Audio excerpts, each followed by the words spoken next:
Alright, so we've got the power disconnected, and the next thing we're going to do is we're going to remove this part. So let me just quickly explain why we're doing this. When we've got our continuous inking system, I'm just going to put the tanks to one side. I think it's probably best on the right hand side there.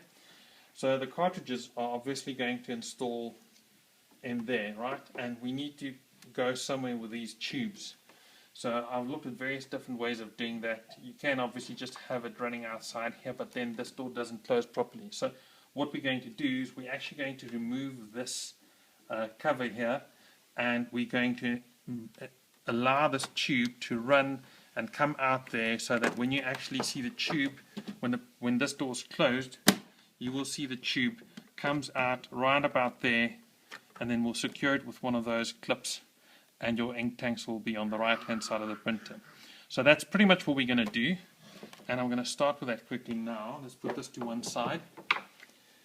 Right, and you open your door, and you will see on the inside here you've got the door hinges on both sides, and then you've got this flap in the middle. Now this flap essentially seals the compartment off here, but there's a bit of a gap in here which is just big enough for us to allow our tube to run through. So what I'm now going to do is, you will see, and always start on the right hand side. You can start on the left or on the right hand side technically, but there's a bigger gap on the right hand side and the pin is a bit shorter. So what I'm going to do is, I'm just going to get up here, and you will see you can wedge your screwdriver in between here. Be careful not to break your plastic, and there's a pin there. So what I'm going to try and do is I'm going to try and force this out so that we can actually get this flap out. Be careful, don't be in a hurry. Easily wedge it out, and there it comes out. I'm going to clip it out, and there we go. So now this side is out.